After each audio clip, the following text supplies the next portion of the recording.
If anybody can hear me out there, hello. We're a little bit early. I just want to make sure everything's working okay, that you can see me and you can hear me, hear my guitar.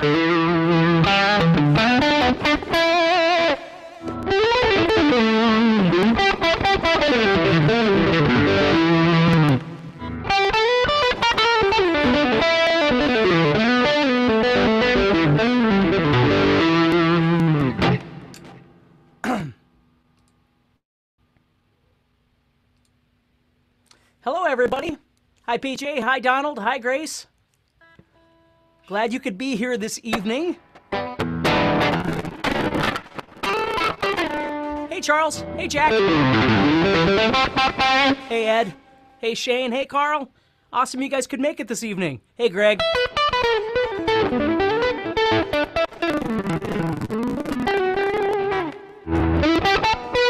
Hey, AR. Hey, Donald.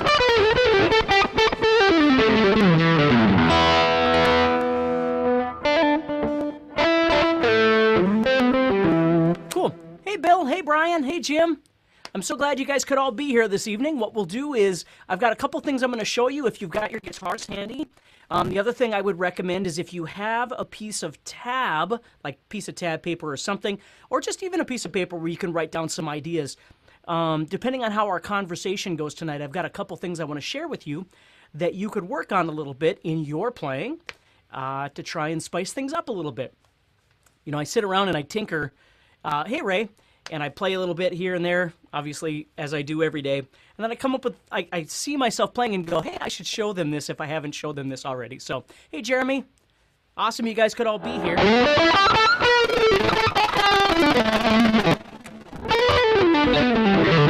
Today I went to, there's a guitar store, a local guitar store here in Fargo called Flatland Guitars. Hey Dean, hey Jonathan, and I played a Paul Reed Smith today. That was just astonishingly good. It was, I fell in love with it. Except I didn't fall in love with the price because it was almost $4,000. But my God, it played good. It felt good and it sounded good. And just way, way, way, way, way out of my price range. Lee? Hey, Lee. Shane, it sounds like everybody else's video seems to be working okay. Shane, if your video isn't working, guys, I know maybe I should remind you of this all the time, but make sure that you shut down everything that is internet-based. Like what I do before I jump online is I turn off all things that are running in the background of my computer. I shut them all off. I shut off my antivirus. I shut all that kind of stuff off. And then I make sure I tell everybody else in the family not to be doing any internet stuff. No video, no anything like that. And I just tested everything before I jumped on here, and I'm running at about 200 megabits per second. So we'll see how it goes. PJ says, was it one of those custom 24 fret? It was. Yeah, it was amazing. And it made me super excited. It felt so good. I'm telling you, there's something so cool about playing something, like when you grab a guitar. Of course, for me, here, give me 1 second here. Let me adjust my screen just a little bit. There we go. There we go. Yeah, Jeremy, he asked about the Grim Reaper thing. I'll talk about a couple different things with the Grim Reaper tour. But, you know, when you grab a guitar, like for me, I have, which you know, there's really 3 guitars that I use all the time, which I don't have them all down here right now. But one of them is this one, and one of them is my Road Worn Strat, and one of them is my 10th anniversary gem. Yeah, those are the ones that I love to play. So when I grab like this guitar and I play it, I wish you guys could play this. I know some people at the Nashville show got to play this, or the Nashville thing when we got together, but I just love the way it feels. It's so awesome. But anyway, so yeah, when I went on the Grim Reaper tour, I brought this guitar along, and then I brought my 10th anniversary gem along.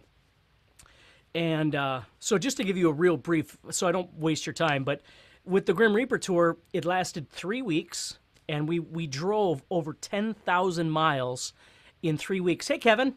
Hey, David. Hey, John. So yeah, we drove over 10,000 miles in 3 weeks, and we played my leg of the tour. I played, I think it was like 13 shows or something like that, 14 shows. And we literally didn't have a day off. Like if we had a day off, our day off was driving for 17 hours. That's what we did. So there was never a, wow, we get to have the day off and go shopping or something like that. There was never anything like that. It was travel. Sound. We usually tried to sound check about 6 o'clock, somewhere between 5 and 6 o'clock. And then because we were the headliner, we would always play right around 11:30 at night until about 1 o'clock in the morning. It might be 11 o'clock, and but I mean, there were times that we would literally roll in, and it would be 6 o'clock. You'd sound check till 7:30. If the hotel was nearby, you could go back to the hotel, take a shower, get ready, and then of course you have a green room or a VIP room, and then you usually have all your food and everything set up in there. So you come back and that's a lot of fun, obviously, because then you can sit in there and have a couple of drinks and hang out and eat and kind of lay back and relax. And then you get done at 1 o'clock or whatever time in the morning, and then you sign some autographs, do some pictures or whatever till 2. Then we'd load out, which wouldn't take us long. We'd be out of there by 3, get back to the hotel by 3:30, 4 o'clock, usually 3:30, and then you'd be on the road again at 8 o'clock in the morning or 9 o'clock in the morning or whatever. So there was not a lot of time, because I was like, I had this whole plan. I'm like, man, I'll make videos and I'll send them to people about and you're just like in a vehicle driving all the time. So we went all the way through Central America. We went up northwest, and then we went into Canada, came out of Canada in the northwest again, went back into Canada, went into central Canada, went back to the northwest, and then headed south across the western part of the country.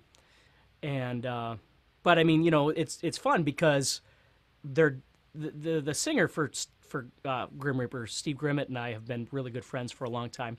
I was the best man at his wedding, and he was the best man at my wedding. And he's the godfather of my 8-year-old.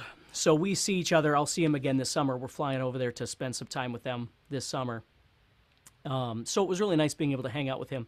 And his band is a different band. Hey, John. Hey, Jim. And his band is a different band than the guys that I knew. So I got to know them by playing with them, obviously, which was a lot of fun. They were awesome guys, super talented players. But here's the deal. Like when I flew out there, I flew out and I met him I think it was in Chicago that I flew out to and then started playing with him. We didn't have a rehearsal. So, because there was no time for a rehearsal. So it's not like we practiced and rehearsed songs. The first time we played together was on stage. So, you meet him, you say, hi, how you doing? It's nice to meet you. All right, let's go shower up and go play. So then, so you jump on stage and you do your thing.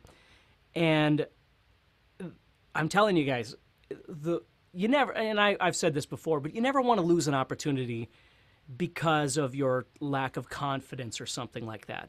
You got to take life by the horns. And so, those kind of things. Just to tell you a real quick story, of course, I'm from Fargo, North Dakota. It's a pretty small town. And playing here my whole life, of course, people know who I am.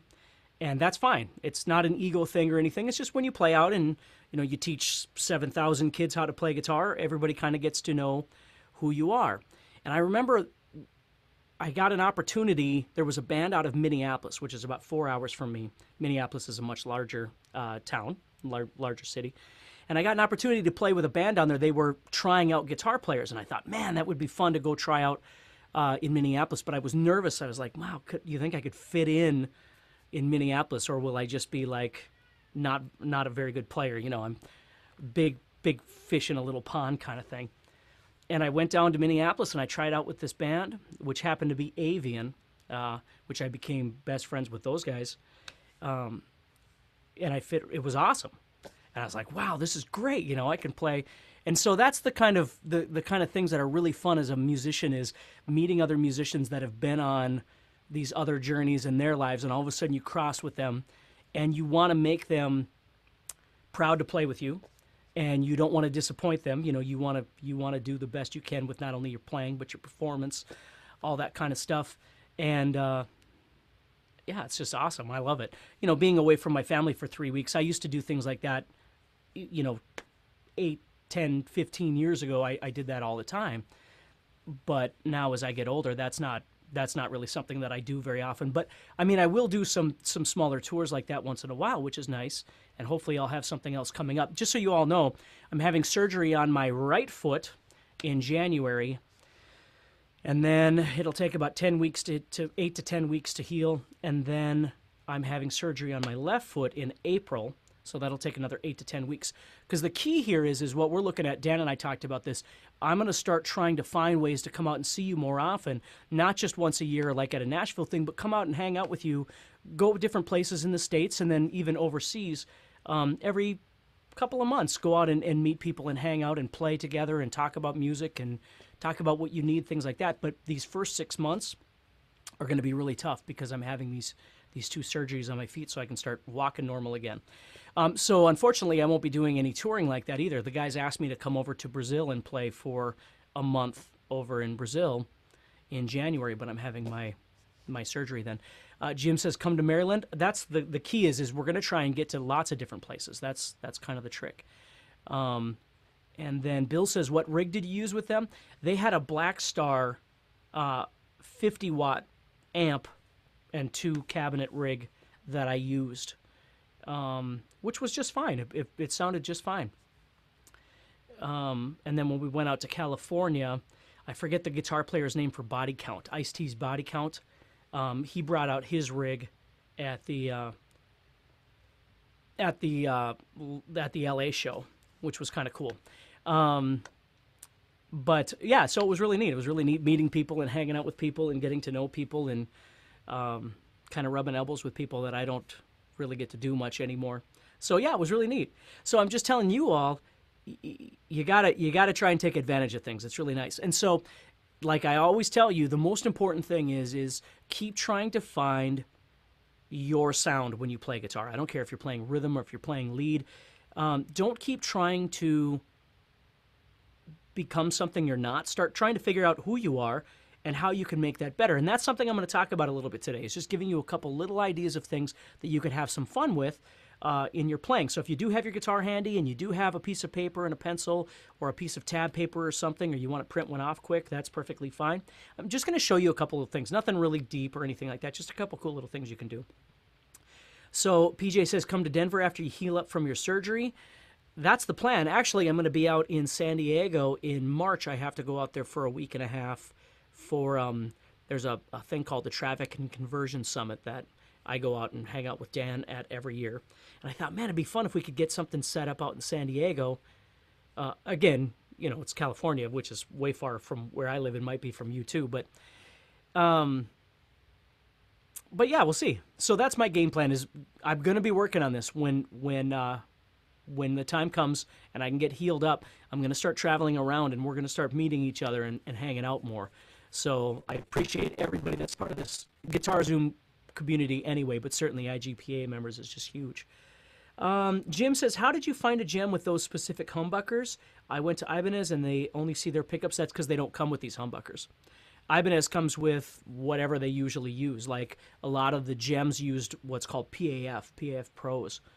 They have different ones now, different, you know, Evolution pickups and things like that too. But I just throw EMGs in all of my gems. They've all got EM. Actually, I'm looking at all my guitars here. 1, 2, 3, 4, 5, 6 of them right now have EMGs in them. EMGs are not for everybody, but what I love about them is when I need a lot of crunch, they're really smooth. They're really, I don't know how to describe it, but they have a really creamy distortion. They're not like fuzzy. Because I grew up in the 80s with bands like Metallica and Anthrax and things like that. I like the sound of kind of that sort of thing.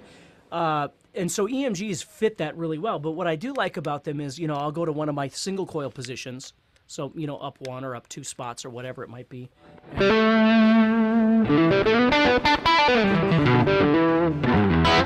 You see? So you can clean them up really nice, which is great. Carl says, I guess you won't meet me at NAMM this winter, which, Carl, you are correct. I'm so bummed I'm not going to NAMM this winter, but I can't. I'm going to be laid up. I'm trying to have my wife take pictures of me. I don't know if they'll let her take pictures during the surgery, but I'm hoping they do, so you can see how disgusting it is when they cut my foot open. And but I don't know if they'll let her do that. They probably won't. But anyway, yeah, so I know it's 2 weeks, non-weight bearing at all, and then the next 6 weeks or whatever it is healing. So I can't even snow blow my driveway. I got to have the neighbor do it. Yeah, so anyway, I used to be an avid runner. I was a marathoner when I grew up and I was in high school and I went to college. I was a sprinter, and then I became a distance runner when I got out of college, and then I would run marathons and all kinds of things like that. Me and 4 other guys ran across the entire state of North Dakota from the Montana to the Minnesota border in a relay, and it took us less than 48 hours to get across the entire state. And I had run like 78 miles in less than 2 days. And so I used to love to run, but then my feet went to the dogs about 4 years ago. Yeah, probably 5 years ago. And so I don't get to run anymore. So hopefully when they get this surgery done, I'm going to be able to do some sort of running.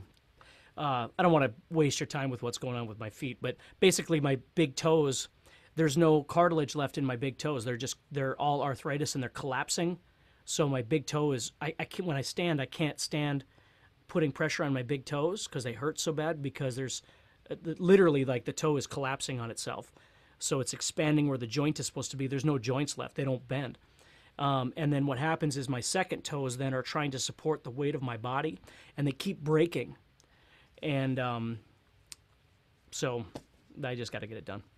So Paul says, you suffer from Bigfoot? I suffer from little feet. Brian says Chapman stick. Yeah, Chapman stick is coming. So anyway, guys, let me show you a couple of things here that I thought would help you a little bit. So we've got some things that you can walk away going, well, that was kind of cool. And yeah, the Grim Reaper tour, just summing it up, it was great, and it was a wonderful experience. And I got to meet a new tour manager that manages a bunch of different bands. He's a wonderful guy.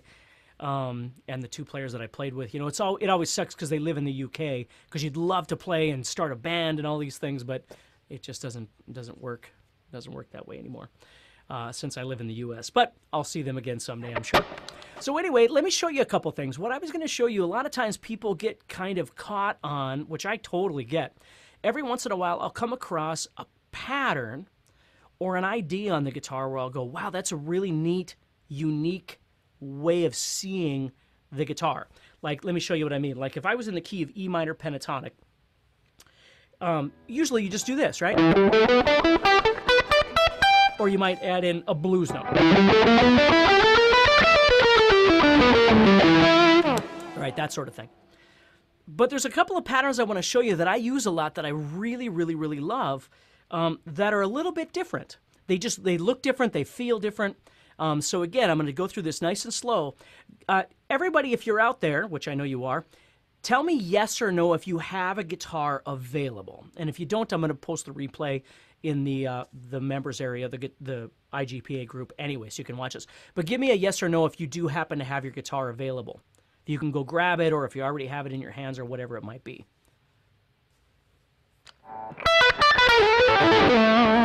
Okay, so Bill's got it, Jeremy's got it, Donald's got it, awesome. Oh, hey Rita. Oh, awesome, all you guys have your guitars, perfect. Awesome, perfect. Okay, and if you don't worry about it. Kevin, don't worry about it. Marco, don't worry about it, because you'll be able to watch it again, and it's not a big deal. But I'm going to show you something. There's a couple of patterns that I like to play a lot in my soloing, and don't worry about how much they make sense and all that sort of thing. Just have some fun with this, okay? So here's what you're going to do. You're going to go to the 7th fret of the 5th string, which is E. Okay? You don't need to plug in Jim. No. Just watch. I'm going to show you the pattern, and then I want you to have some fun. This is like when I'm soloing blues and I'm doing my usual... But I need something different. I need something a little more fun. There's a couple things that I really like to do, and these are I wouldn't say they're super secret because they're not, but they're just really things that I really enjoy doing. So I'm going to give you a couple of them, and then you can kind of explore them. You don't need to learn them all. If you can find one that works really well for you, do that, okay? So the first one, we're going to be at the 7th fret of the 5th string. Okay, now here's what we're going to do. We're going to play 7, and then we're going to go to the 4th string, and we're going to play 5, 7, 8. Okay, which is just adding a blues note in there. Okay, this is where it gets fun. Now what you're going to do is you're going to go from that 7 to that 5 to that 7 to that 8, and then on the next string, you're going to go to the 4.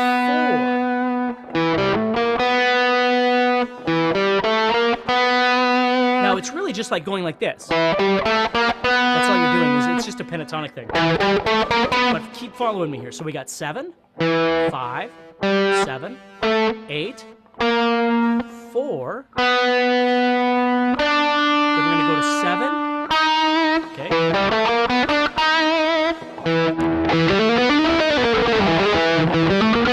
Okay.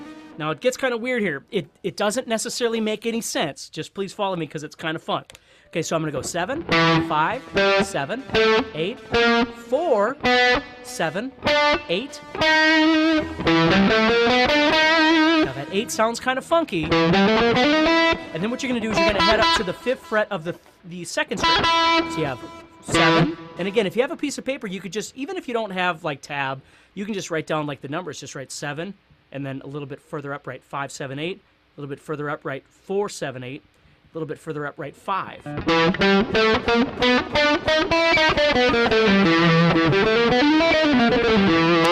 This pattern, I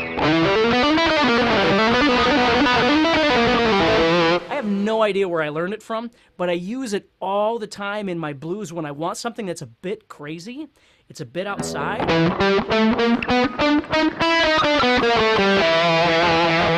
Okay, now you can add more stuff in there. You can add all kinds of crazy things in there, but it's just, it feels really fun to play, and it looks really neat when you're watching somebody play it because your fingers look like all weird spidery, and like for me, visually, it's fun because it gets me out of playing at the 12th fret all the time or the typical places. Yeah, John, I'll say it again, absolutely. So I'm starting on the 5th string on the 7th fret with my ring finger. So that's my E. That's what I'm starting on. So I'm going to play 7. And then the next string I'm going to play 4, 5, 7. So 7. Next string, 4th string, I'm playing 4, 5, 7. Excuse me. I'm sorry. Start all over. 7. I am so sorry. 5, 7, 8. Well, I don't know what I was thinking. Then the next string is 4, 7, 8. That's happening on the 2nd, or on the 3rd string, excuse me. I got all these numbers in my head. And then the 2nd string just has a 5. So I'm going. Now that right there is an E again.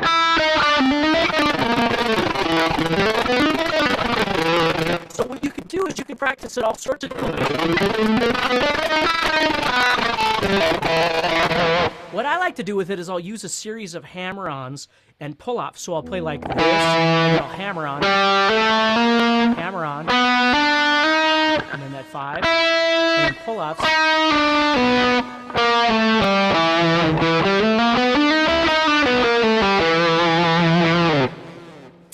And what's really fun about these kind of things is it gets you thinking outside the box. And I'm going to show you a couple more. We're going to keep going. All in the key of E. We're going to do all these things in the key of E. But they're just really neat because they get you kind of thinking that, oh, I don't always have to play the same position.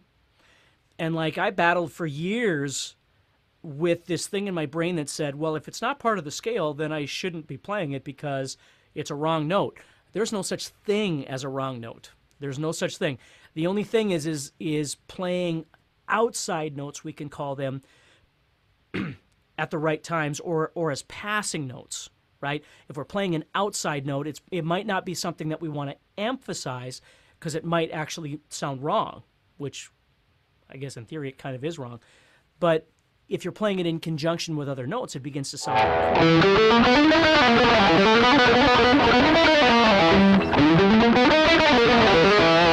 okay? Okay, so that's one idea, something just fun. And you don't have to play it all the way up and all the way down. You can play a little bit.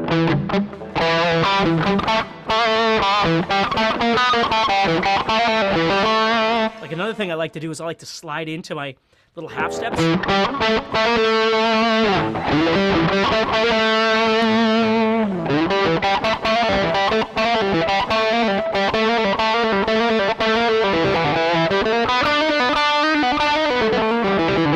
Stuff like that. I think that sounds really neat. So I'll slide into those. Okay? So again, don't worry about speed and things. These are just the way, when I play, the way I play these patterns, they might sound like fast or something, and I'm not just trying to play them fast. It's just that's the way, how do I explain this? That's the way patterns flow out when I play them. Okay?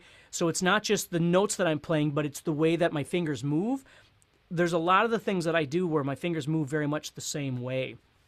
And sometimes I got to change that up, but that's kind of what it is. So anyway, that's one pattern. Another pattern that I really like, okay, and there's a million different ways that you can have fun with this. But if you think about it, if we were in the key of E minor pentatonic, if you know all your positions, if we went to the 4th position of E minor pentatonic, traditionally it would be 7-10, 7-10, 7-9, 7-9, 8-10, and 7-10. That would be the 4th position. Now, if you know the 4th position, that's great, and if you don't worry about it, because I'm going to screw all that up anyway. I'm not playing it the way that it's supposed to be. Okay? So what I like to do with this position, which leads into the position I just showed you, is I'll play all this really cool stuff where, at least in my opinion, they're cool, where, like on the top 2 strings here, I'd normally have 8-10, 7-10. I won't play anything like that, okay? Now, Brian says, I hit wrong notes all the time, Steve, and that's okay, Brian. You just got to sell them. You got to sell the wrong notes. So here's what I'm going to do is, instead of playing 8-10, 7-10, just doing that, okay? What I'm going to do here is I'm going to show you that thing, which is, again, it makes really no sense whatsoever. Okay, and what I'm going to do here is I'm going to play the 8, but instead of playing the 10, I'm going to play the 9 right next to it, which is like a minor major thing. And then I'm going to play 7 and 10. Okay. And then what I'm going to do, and this is my favorite part, is I'm going to play the 8 and the 9 in between the 7 and 10.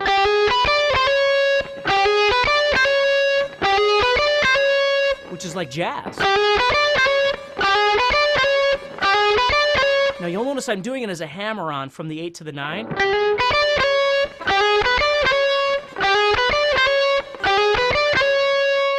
Okay?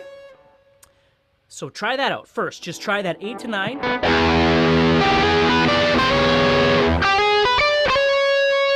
Okay? So we've got, you with me so far? So we got this 8 to 9, the 7 to 10, and then the 8 to 9 in the middle. You could play it as jazzy as you want. You can play it with a shuffle or a swing or whatever it is that you like. Or you're just playing it in the middle of a solo. You use any kind of phrasing you want. You can stop and then go to it or whatever you want to do. Okay? Now what we're going to do is we got to get out of that. Okay? So what I'm going to do, I'm going to do this. And there's a million ways you could do this. I'm just showing you one way. But I got to get out of it to get to where I want to go next. Was that a 7 to 10 hammer-on? It doesn't have to be, Grace. It could be picked if you wanted to. Sometimes I pick them. Like, here's hammering. But sometimes I'll pick them. But the 8 to 9 for me is almost always hammered. The 7 to 10 around it, it just kind of depends. But the 8 to 9 to me is, again, you have to explore this on your own, but for me, that 8 to 9 on the first string is almost always hammered. Because it's almost like a grace note. You know, the 8 to the 9, the 8 is just kind of instantaneous going to the 9. Okay, now what we're going to do Now I'm going to do a pull-off or whatever from 10 to 7 on the second string because I want to set myself up. Okay?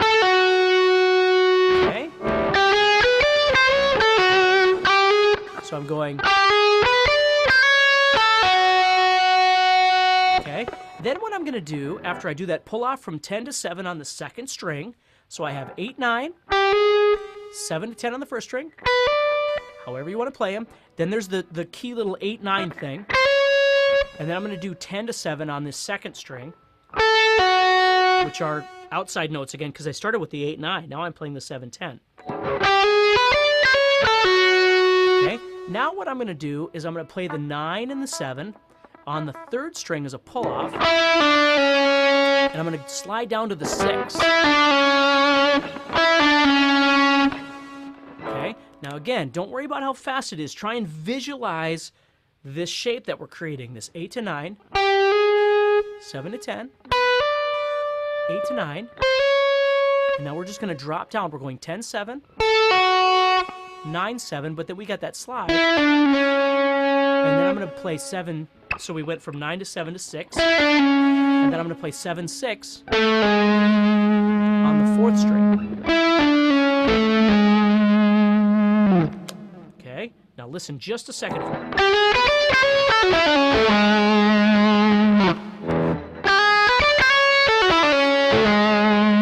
And it sounds very unique and very strange. Okay? So what I want you to start thinking about here is, again, what I've just shown you can be edited literally 50 different ways. By changing 1 7 to a 6, or an 8 to a 9, or a 9 to a 10. The point is, sounding like Satch now, yeah, kind of, Brian says, and that's absolutely right. There's a lot of different really neat, unique things that you can do. Like what I like to do, and I'm going to show you this too, if that one was a little bit hard for you, here's a super easy one, is if I started on that same 7 on the 5th string, which is my E, and I just played 7, 6, all the way up. Okay, now it's going to sound very exotic. Okay, but those are the kind of the outside notes. Now,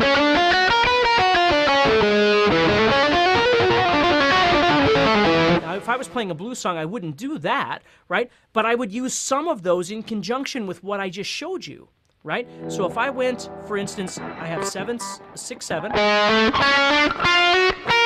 all those right there, right? So if I was up here,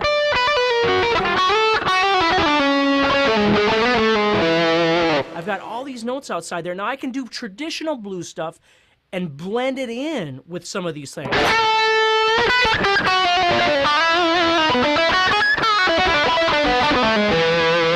And get all kinds of different sounds.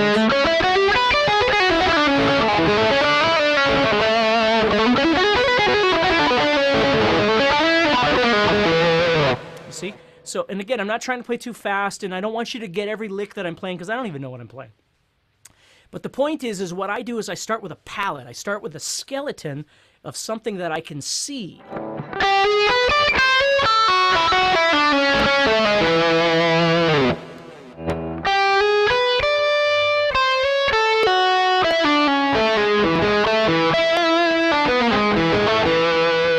Now that's all kind of a happier side of blues or rock or whatever we'd be using it for.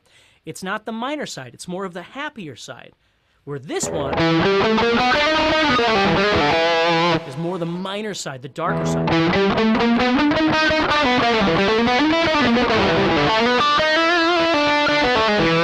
So I could switch back and forth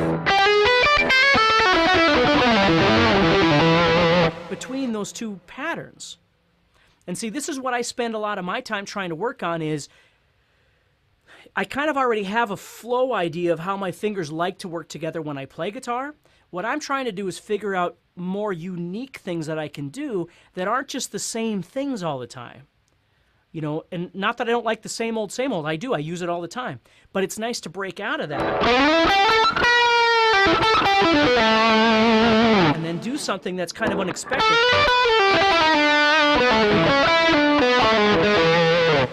Into something unique, something different, okay?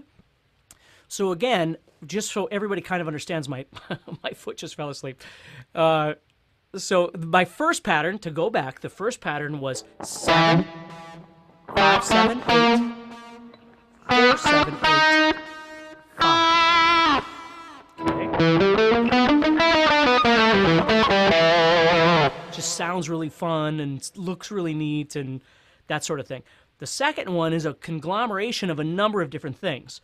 But what I'm playing to begin with here is this 8-9 on the second string, 7-10 on the first string, 8-9 on the first string, 10-7 on the second string, and then I just do my descension. I'm doing 9-7-6 on the third string, which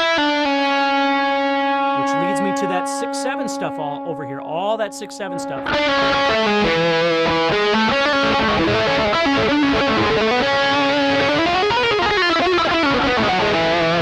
And see, like, again, I don't have to play it all fast, but like right there, all I'm playing is 6, 7, 9 all the way up.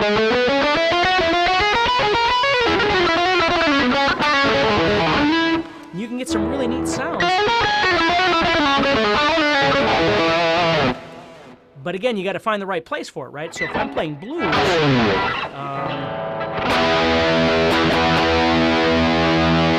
if I was doing, let's see.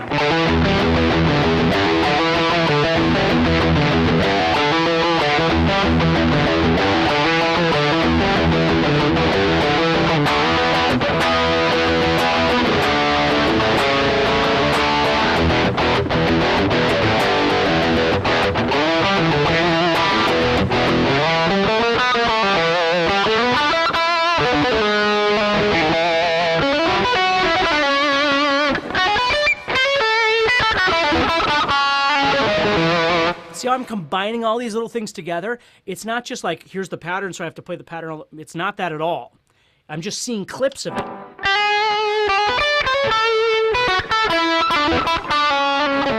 And then I'm combining it around with the pentatonic scale that's sitting there.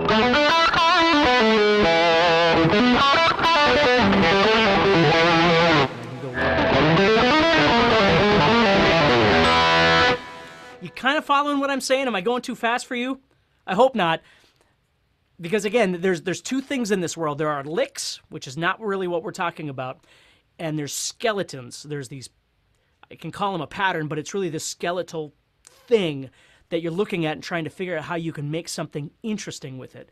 That's what I always want you to have fun with, is when you look down and you see this thing, can you make something with it, right? And it doesn't just have to be traditional blues. You don't just have to be going...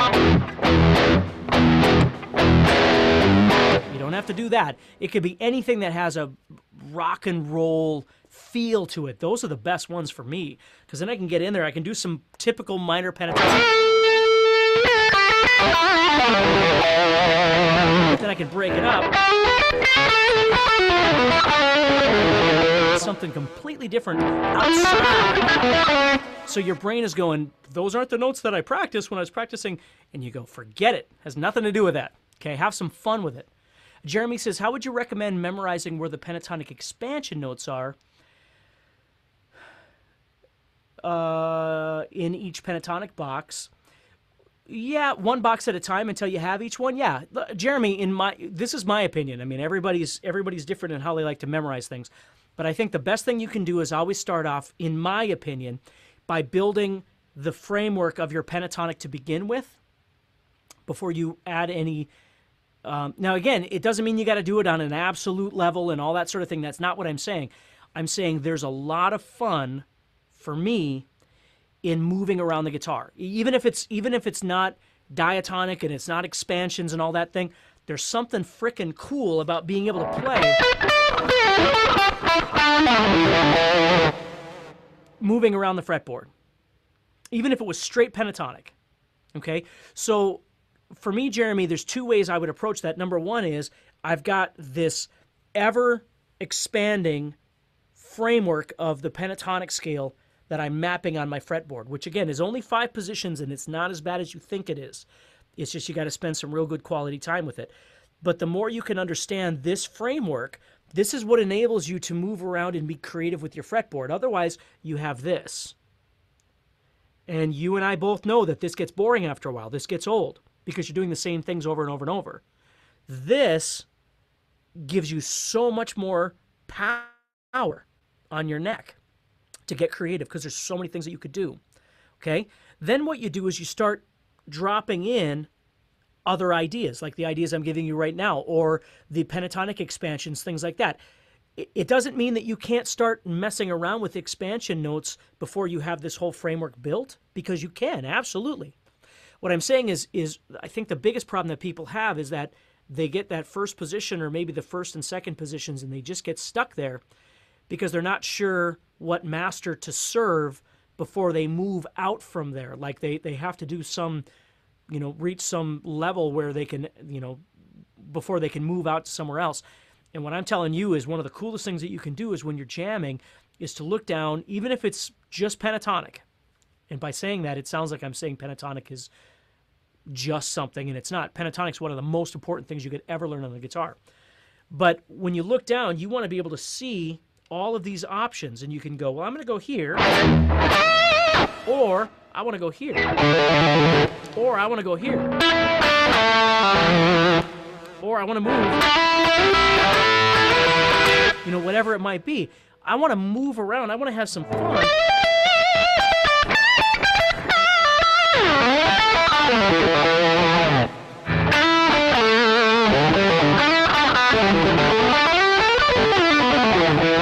You see? So, like for me, that was a huge game changer in my playing. Was I can't even tell you how many years in like one or two positions on the guitar. And I can't even really explain to you why. I had convinced myself that the fretboard was so hard to memorize. I think. I'm not sure. And it's not. It really isn't. But it's a matter of, there's always two things. There's always two or three things with every frickin' thing I say. But there's always two things for me on this. And one is building that framework. If you can't see it, you will never, ever, ever play it unless it comes out by accident and you can't replicate the accident. Okay? You've got to see something. And the second thing is once you can see something, you've got to get creative. You've got to get musical with whatever it is you're seeing. So even if it's that one position, you've got to get creative with it. The difference is once you've outworn your welcome in that first position or whatever it is that you're doing, you got to start figuring out, well, what two ways can you expand? Well, one way is stay there, but add more notes, which is what expansion is, okay? And the second thing is get out of there. So I used to always make my students, my private students, we would jam together. So they'd show up and they're all ready to play, and you're like, okay, so I'm going to put on a jam track. We'll put it in the key of what? What do you want? Okay, key of G. We're going to put it in the key of G. You are not allowed to play the first position, and you are not allowed to play the fourth position. You can go anywhere else you want on the guitar. And they'd go, oh, crap. Right? So now all of a sudden they got to start thinking differently. And you know what happens when you think differently? You play differently. Which can be scary, but it can be beautiful. Because now you can't rely on all your isms that you go back to every single time you grab the guitar. You got to force yourself to do something a little different. Yes, you might play slower. And yes, you might have less licks and all those other things. But once you strip away all that stuff, you're playing music. Like, that's the point. Now all of a sudden you're really playing music. So, and again, I know I'm getting deep on you guys, but that's the other thing too, isn't it? We, as musicians or humans or whatever it is, we can learn a pattern, or we can learn a lick, or we can learn a scale shape, or whatever it is, because we're wired that way. We can learn these things. But actually getting in there and actually making it sound like music is an entirely different thing, because just because we're playing it doesn't mean that it's coming out like music. So in order to make music with it, you got to be thinking about how it sounds. Let me kind of show you, Jeremy, and everybody else. Let's say I'm still in E minor, okay? E minor pentatonic. So like a lot of times we think that if we go to our modes, right? If we learn modes, and all of a sudden we've got all these extra notes and it'll sound better and blah, blah, blah, which can be true and it can be not true depending on how you do it. But let's say I was going to make a melody, right? So I've got a song and I'm making this little melody. I'm going...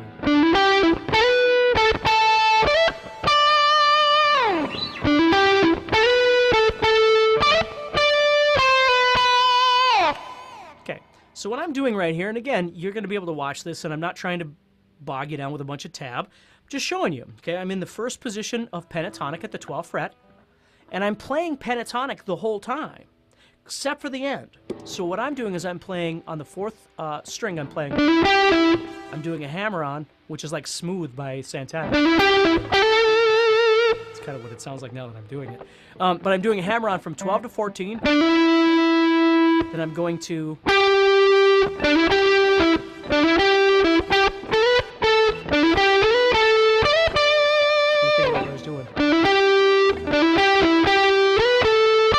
Something like this. Again, I'm just making it up in my head. But what I'm doing is I'm doing a hammer-on, then I'm going to the 12th fret of the 3rd string. Then what I'm going to do is slide up from 14 to 16, then back to that 14.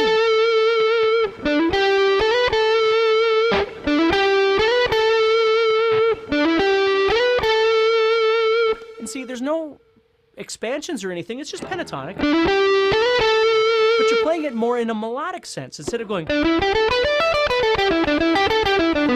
like that, which almost sounds more like, you know, Middle Eastern or something. You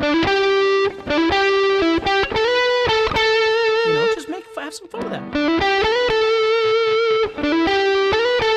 Then what I do is the same thing on the 7th or the 15th fret to the 17th fret.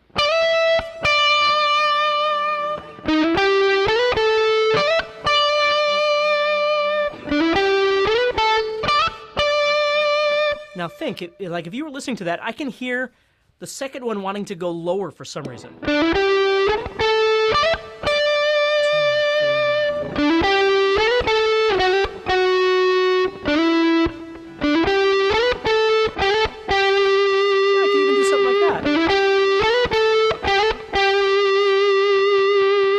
So my point is, at this point, I'm making melody, and I'm not using any expansion notes, but when I did it the second time, here it comes. Start over. Now, that 13 right there is an expansion note, okay? It would technically be a 6th, okay? Minor 6th. So I saved it until the end. Because if I just went... Nothing stands out. It all sounds exactly the same. And I could do something with that, but it's not making a melody. The key to the melody is making something that people recognize. So that 6 there...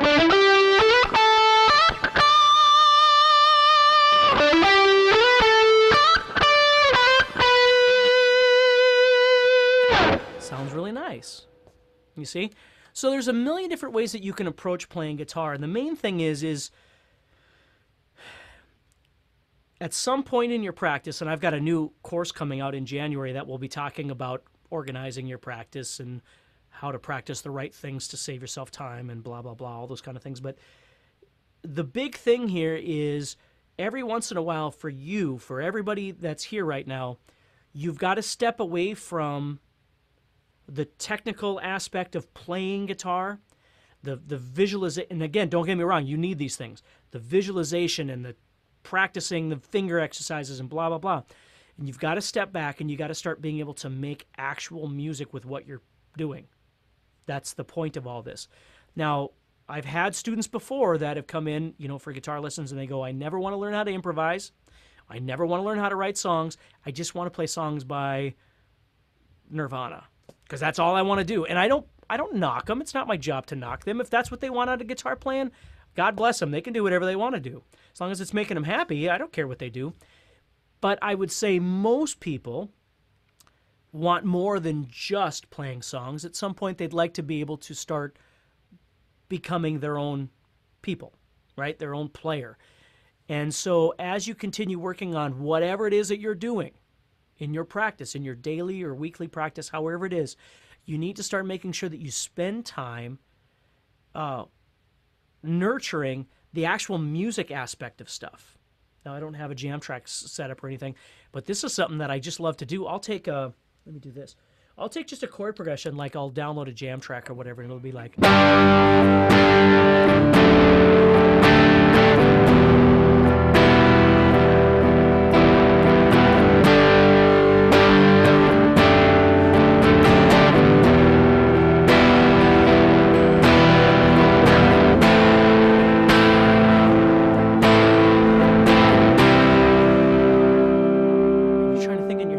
so what key does that put me in? What scale do I want to use? What can I see? Right? So you're thinking, okay, so G. And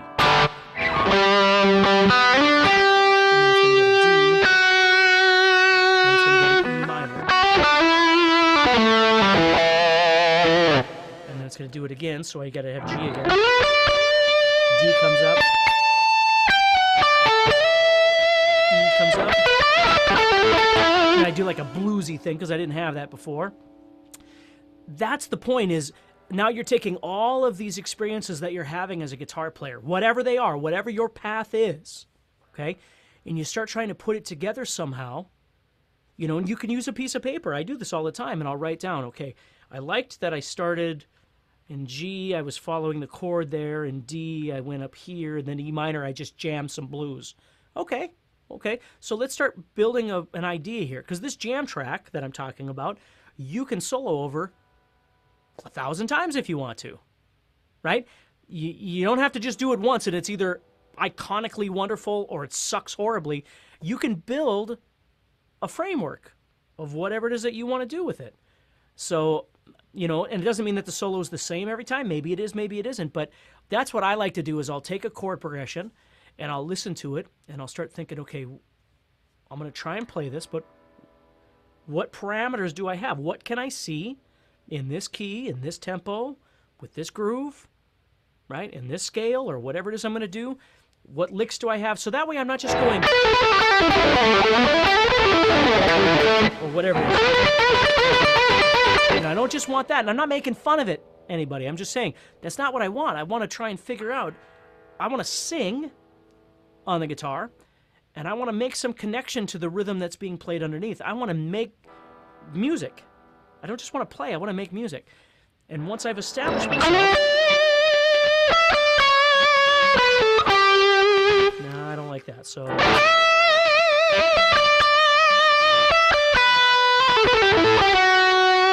Okay, maybe I like that. So I'll just keep kind of screwing around until I come up with something.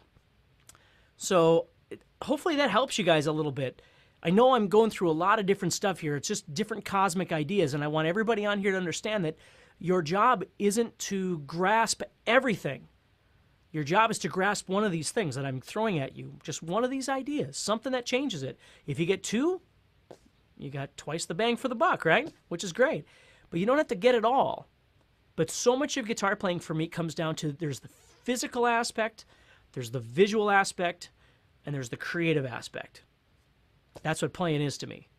So it's just, are you more of a visual player? Are you more of a creative player? Are you more of a technical player? Because we're all different. You know, when you listen to certain people, like I just recently, again, posted on Facebook this this slide thing that Derek Trucks does. Have you guys seen that video? There's a video where Derek Trucks is sitting on stage with, I think it must be B.B. King. You don't see B.B. King, but I'm sure it's him. And John Mayer's sitting next to Derek Trucks. And Derek Trucks does this slide thing that is probably one of the coolest things I've ever heard in my life. It's so amazing. And Jonathan, yeah, this will be recorded. I'll put it up in just a little bit for you on the page.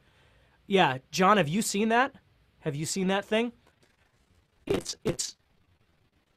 I mean, it's not me. It's not the way I play. I'm not a big slide guy, and you know, that's not the kind of music that I play on a regular basis, what he's doing. And it makes no difference because it is so inspiring to me that it makes me rethink what I'm doing on the fretboard. It makes me go, wow, I need to connect, because he's freaking connected, man. So if you haven't seen that video before, you should look it up. It's Derek Trucks playing. He's live. John Mayer's on there. B.B. King. I don't know what it's for. I'm not sure what it's from. But that's inspiring. That's amazing to me. So, guys, hopefully that helps you a little bit. There's a lot of stuff in just a short amount of time here. As soon as this is done recording, I will pin this to the top of the IGPA Facebook page, the group. So if you're not part of the IGPA Facebook group and you are an IGPA member, click on join, and then our customer support people will go through and verify that you are in fact an IGPA member. And again, they sleep sometimes. We forget that. But so if they don't get back to you right away, it might be because they are in the UK and they're asleep, right? But they will get to you and they will allow you to join. And when you get in, if you're not already a member of the IGPA Facebook group, it'll be pinned to the top. So, okay, guys?